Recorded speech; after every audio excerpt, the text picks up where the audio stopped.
Sandra Palo fue violada, atropellada repetidas veces y quemada viva. Una gran salvajada hicieron con esa pobre mujer. 3 de los autores eran menores de edad. Han pasado solo 4 años y uno de ellos ya ha salido a la calle. Sandra Palo, una joven que padecía una deficiencia psíquica, fue violada, atropellada y quemada viva. Uno de los 4 autores de esta salvajada está ya en la calle. Y es que estos 4 asesinos eran muy jóvenes, solo uno de ellos era mayor de edad. Por eso se les conocía como la banda del chupete.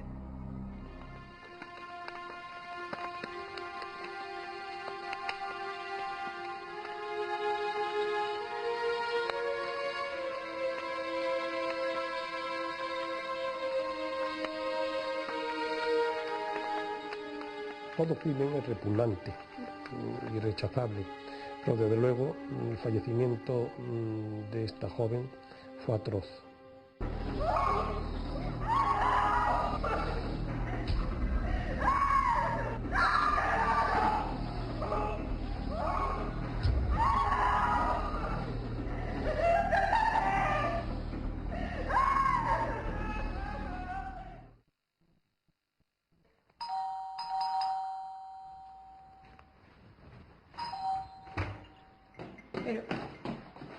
¿Pero qué te ha pasado?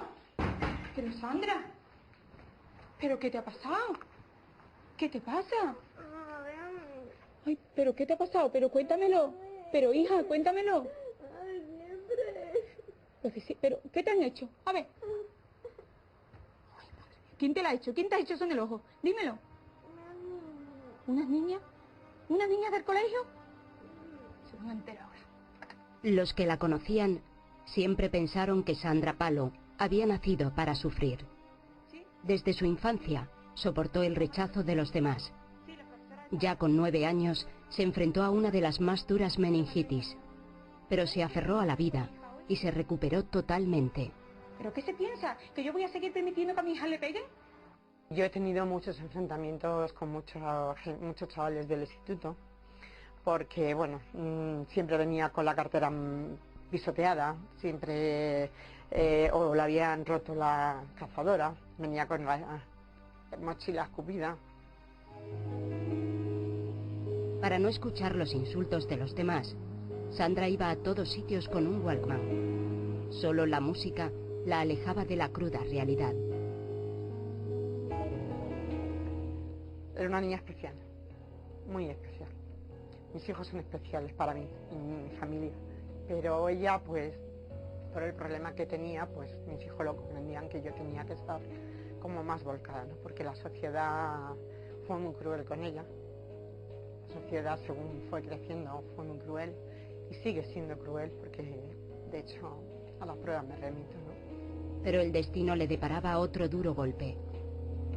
Un accidente de coche la dejaba marcada para siempre, sumiendo a Sandra de por vida en la inocencia y la mentalidad de una niña de 12 años. Pero la joven se empeñaba en superar todos los obstáculos que la vida le iba poniendo y se protegía del desprecio de los demás como podía. Era una niña muy abierta, una niña muy sociable, tenía su carácter evidentemente. Ella parece que vino a este mundo a sufrir porque tuvo una meningitis. Se la podía haber dejado secuelas, no se las dejó, porque estuvimos con ella. Luego sufrió un accidente con su padre y su hermana, que fue donde ella ya... Ahí no nos daban nada por ella, en el hospital nos decían que no contáramos con ella. No muy lejos de aquí, 4 jóvenes inician su noche de juerga. Sus vidas han sido muy distintas a la de Sandra. Por su precocidad criminal, en ambientes policiales son conocidos como la banda del chupete. Ramoncín, de 17 años, está casado desde los 14 por el rito gitano. Rafita tiene 14 años. El historial delictivo que tiene a sus espaldas es extenso.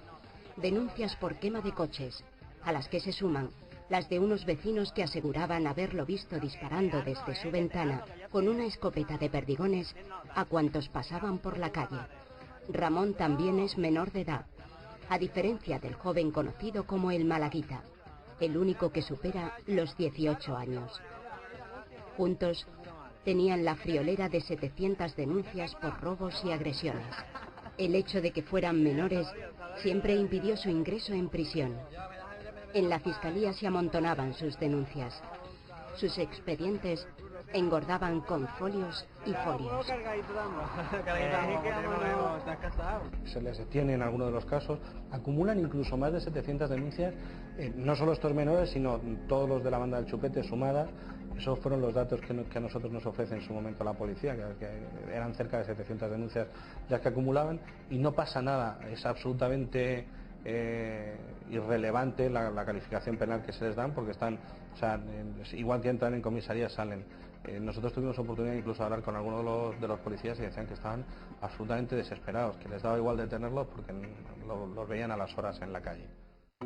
La vida parecía que cambiaba para Sandra. El 16 de mayo de 2003, Sandra estaba especialmente ilusionada. A la salida del trabajo, tenía pensado ir con su novio y un amigo a las fiestas de San Isidro. Era una niña feliz, a pesar de llevar consigo las cicatrices de una vida difícil. Sandra cogió su mochila, metió una camiseta para cambiarse a la salida del trabajo y dejó todo listo para el día siguiente, fecha de la comunión de su hermano. Nos despedimos y le dije que por favor viniera, como era viernes, que viniera pronto, porque teníamos peluquería, teníamos cosas que hacer para la comunión de su hermano y bueno, pues quería que estuviera aquí pronto, lo más tarde a las 9. Sandra ha pasado una noche muy divertida en las fiestas de San Isidro, junto a Antonio, su novio, y Juan Alberto, un amigo. Todos se conocieron en un centro ocupacional para deficientes mentales. Tras dejar a su novio en casa, Sandra y su amigo dan la noche por terminada. Es ya demasiado tarde y ni el metro ni el autobús están en servicio a esas horas. ¿Qué hora es? Las 3 menos 10. Han de volver a casa a pie. Mi madre me hace una bronca. Pero nos vamos andando. Me castiga seguro. Que no te rías de mí, que siempre te estás riendo de mí. Que nos podemos ir andando.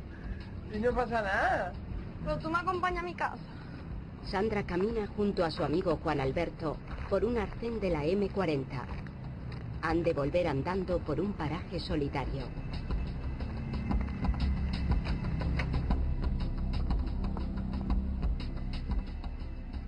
La joven, desconcertada, habla con su madre por teléfono y sofocada le cuenta que se va a retrasar. Mamá, que se nos ha hecho tarde. Que ya no hay más autobuses. Que me vuelvo andando.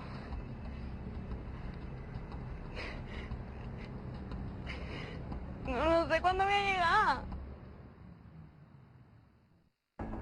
Esa noche, el destino les tiene reservada una ruta diferente a la habitual, que resultará trágica. ¿Qué dices? Qué fea.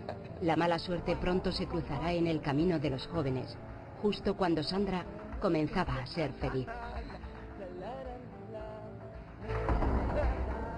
Esa noche, conduciendo un coche robado, el Rafita, Ramón y Ramoncín, los tres menores y el único mayor de edad del grupo, el Malaguita, paran junto a los jóvenes y les obligan a subirse al vehículo.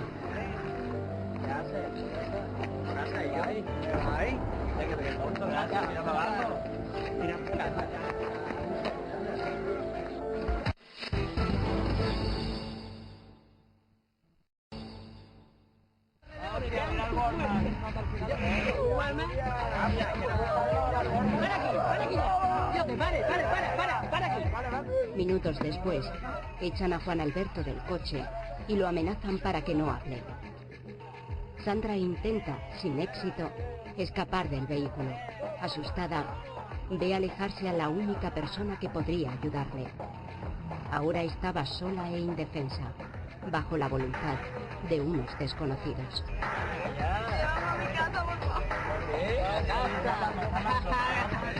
Que mañana la comunión de mi hermano. ¡Qué pena! ¡Qué comunión ni comunión ni hostia!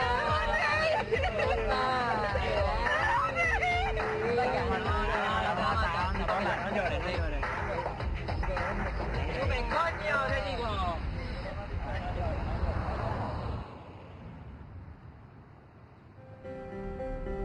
Juan Alberto, el amigo de Sandra, cometió el error de no llamar ni a la policía ni a la familia de la joven. Lo único en lo que pensó fue en avisar a María del Mar, la madre de Sandra, con un mensaje donde pedía que lo llamase cuando la joven llegase a casa. Después, ante la policía, no sabría explicar lo ocurrido. Estos mensajes preocupan a la madre de la joven.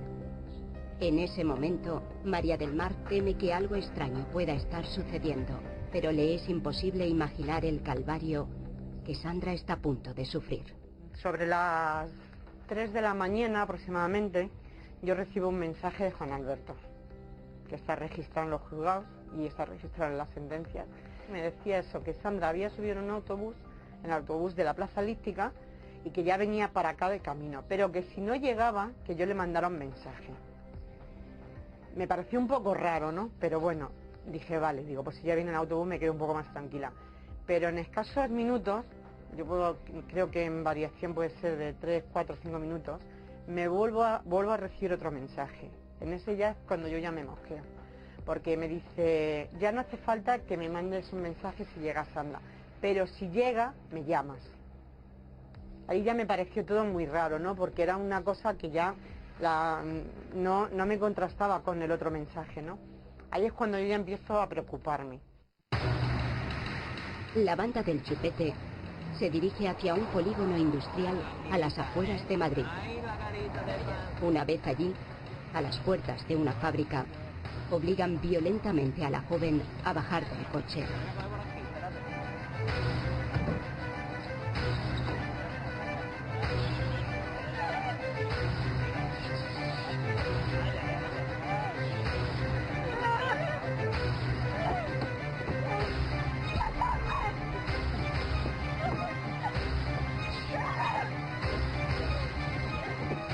Uno tras otro violan a Sandra, sin hacer caso de los constantes gritos de la joven pidiendo auxilio.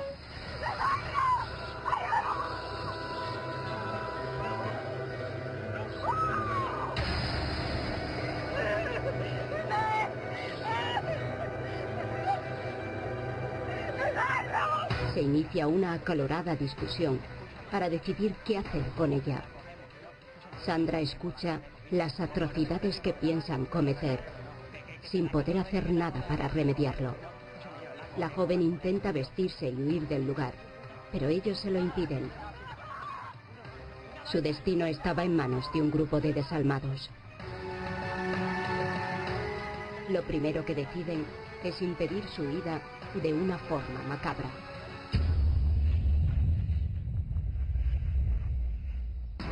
Mientras dos jóvenes la sujetan por los brazos, el coche la embiste 2 veces, hasta partirle las piernas por varias partes.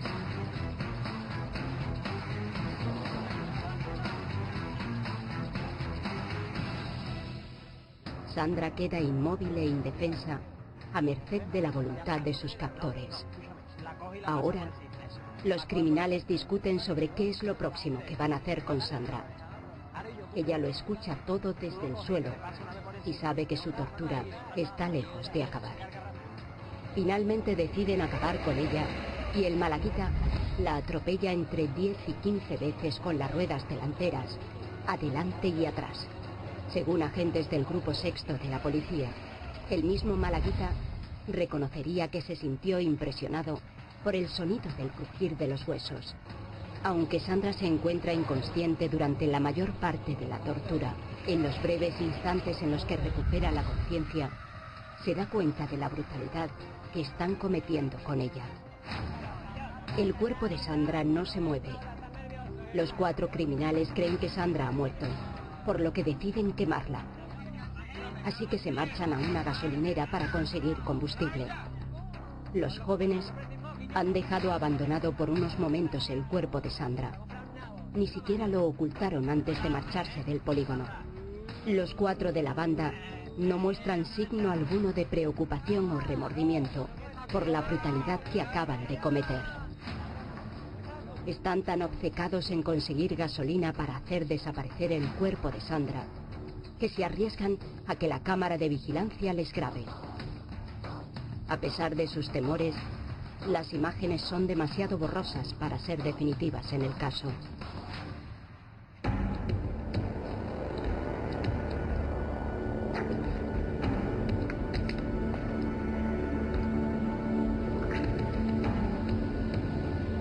El único afán de la banda es no dejar rastro alguno de la atrocidad que acaban de cometer.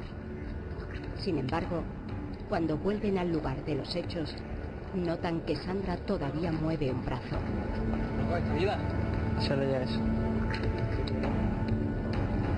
Sin mostrar compasión alguna, siguen con su intención de quemar a Sandra.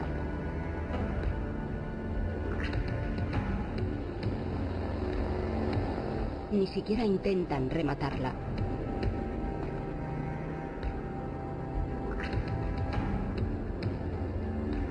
Los jóvenes hacen arder, aún con un hilo de vida, un cuerpo agonizante e indefenso.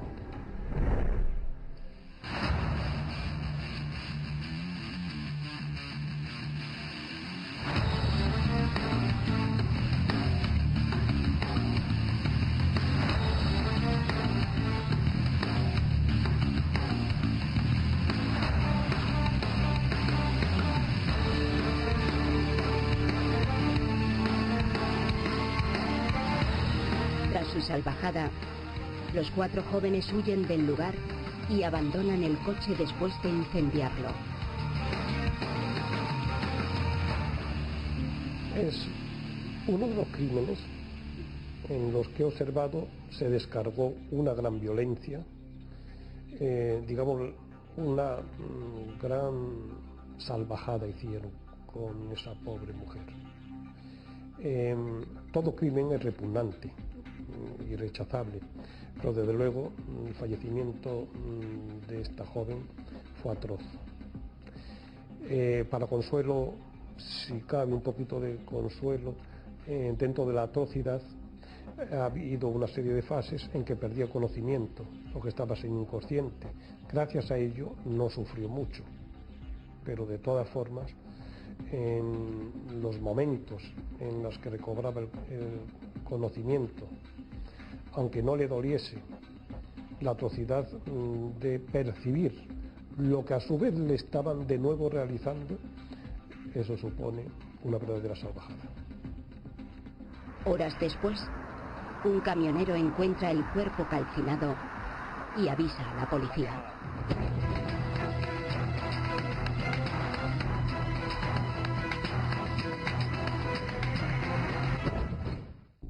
Ninguno de los 4 jóvenes tuvo piedad a la hora de cometer el crimen de Sandra Palo. Por eso la policía hizo lo imposible para dar con los responsables.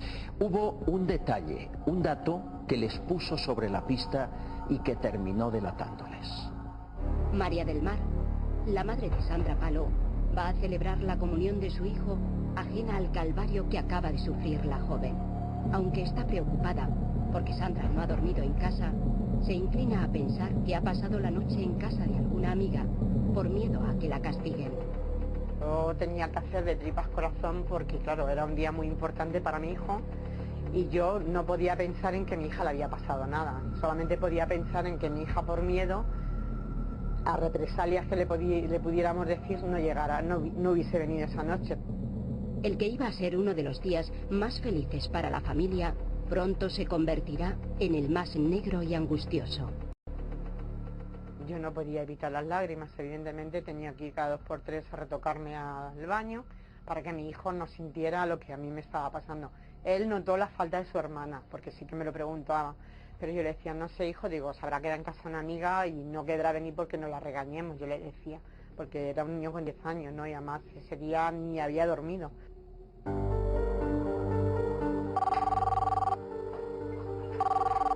A las 8:30 de la tarde, al poco de llegar a casa, María del Mar recibe una llamada que marcaría para siempre su vida y la de toda su familia. La policía les comunicaba que a su hija le había pasado algo terrible. Comienza la búsqueda de los culpables de la cruel historia de una joven que fue raptada, violada, torturada y quemada viva. La noticia del brutal asesinato conmocionó a España entera, que reclamaba que los culpables pagaran por el crimen. La policía investigaba cualquier posibilidad.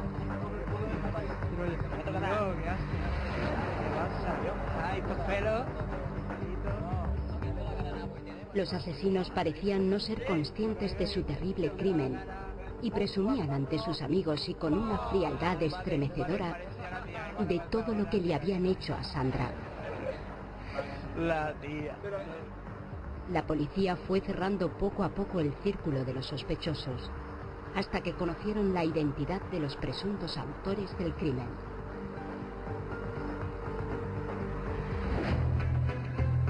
El primero de todos en ser detenido fue Ramoncín, de 17 años, que acabó reconociendo lo ocurrido y delatando a los demás: Ramón, Rafita y el Malaguita.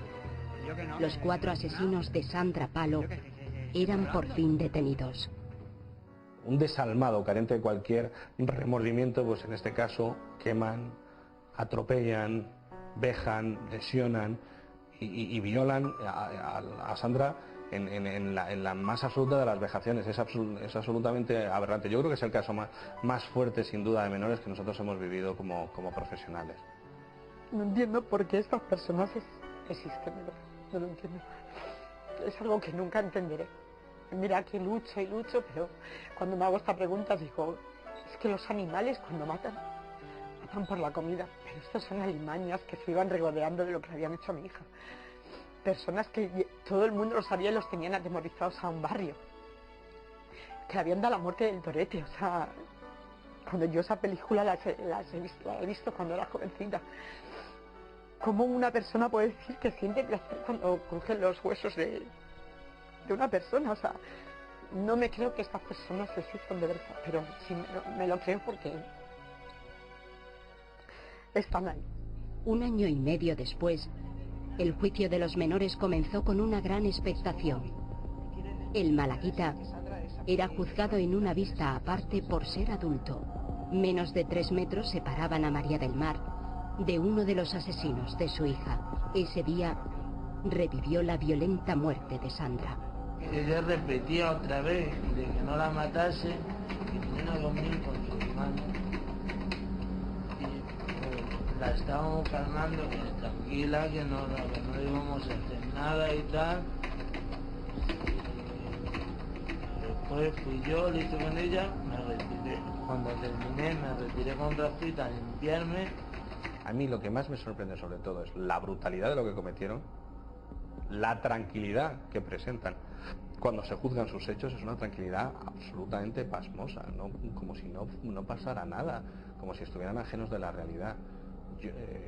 Bueno, pues yo creo que cerrando una puerta le pillo una mano a un niño y no duermo esa noche. Esta gente es que les da exactamente igual. O sea, a mí lo que más me sorprende siempre en estos casos es que parezcan unas personas normales cuando van a juicio después de todo lo que han hecho. ¿Qué quieren hacer con ella? Robar. ¿La iban a robar? ¿El qué le iban a robar? Sí, robo. ¿Y robaron? ¿Y la robaron? No. ¿Qué hicieron con ella? Pues no lo sabes. ¿Perdón, no lo he entendido? No lo sabes lo que hicimos. Por favor, cuente lo que ocurrió y diríjase a mí de usted. Pues sí. ¿Qué pasó? Pues no me acuerdo muy bien. Bueno, cuente lo que recuerde ahora. Que matemos a una persona. Contar los hechos fue inicialmente una liberación. Realmente el arrepentimiento la sorpresa, el ser consciente de la barbaridad que habían ejecutado fue cuando yo les mostré todas las fotos del cuerpo, del estado en el que se encontraba el cuerpo de Sandra Palo cuando fue hallado, ¿no? El auto de la Audiencia Provincial de Madrid recoge que el Rafita es propenso a la ira, la inmadurez y la dependencia. Tiene comportamientos agresivos y es hostil, inestable y egocéntrico. A pesar de todo ello, el 26 de junio del pasado año, el Rafita salía definitivamente en régimen de libertad vigilada. El tema del Rafita, es lógico que él esté ahora mismo ya en libertad, está en la fase de libertad vigilada. ¿Por qué? Pues porque la pena era inferior, la que se dicta en la sentencia, que la del resto de los otros dos menores. Las razones de que sea menor, la edad que tenía y sobre todo la participación que no fue tan activa y tan directa como la del resto de los autores. María del Mar no puede evitar que su voz tiemble cuando recuerda que Rafita, uno de los asesinos de su hija, Sandra Palo, se encuentra en libertad vigilada. Según ella, 4 años en un centro de menores no hace justicia a tan cruel asesinato.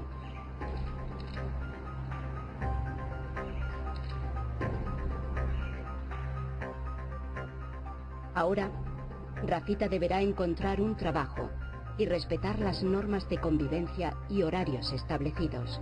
Si los incumple, volvería al centro de internamiento. Según los padres de Sandra, de nada han servido las miles de firmas que recogieron para que Rafita no saliera en libertad. Que siento mucha rabia. O sea, yo nunca he pedido cadena perpetua, nunca he dicho pena de muerte, nunca he dicho que los maten. Yo siempre he pedido que los hagan de sufrir. Por lo menos, si no es una cuarta o es una media parte, pero que le hagan de sufrir. O sea, como mínimo los dejen parapléjicos, para que sepan que tienen que depender de otra persona y no puedan hacer daño a nadie más. No hay ninguna forma de resarcir el sufrimiento que han pasado durante todo este tiempo y el que les queda, porque es una pérdida. Les tiene que costar muchísimo aceptar que estas personas se puedan reinsertar y puedan hacer una vida normal cuando su hija está muerta y no va a poder ni siquiera disfrutar de una vida ni medianamente normal, ni digna, ni ellos pueden disfrutar de ella. Pero el tema es que la ley es así. Una inexplicable muerte, sangrienta y despiadada, que conmocionó a todo un país y se ha convertido en una de las muertes más desgarradoras de la historia del crimen. Una niña en un cuerpo de mujer que se enfrentaba a la más cruel de sus pesadillas, dejando a los que la querían sumidos en la mayor de las tristezas. Para mí ha sido la persona más fuerte del mundo después de haber soportado todo lo que ha soportado.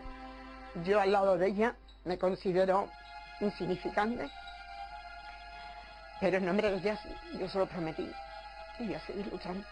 Ramón y Ramoncín, condenados a 8 años de internamiento y 5 de libertad vigilada, siguen recluidos en un centro de menores. Ahora mismo lo que tiene es un mar de dudas, el arrepentimiento, el dolor, y todo esto tuvo su etapa. Ahora es cómo voy a afrontar la vida y cómo voy a poder seguir adelante una vez que yo salga de aquí, de este centro.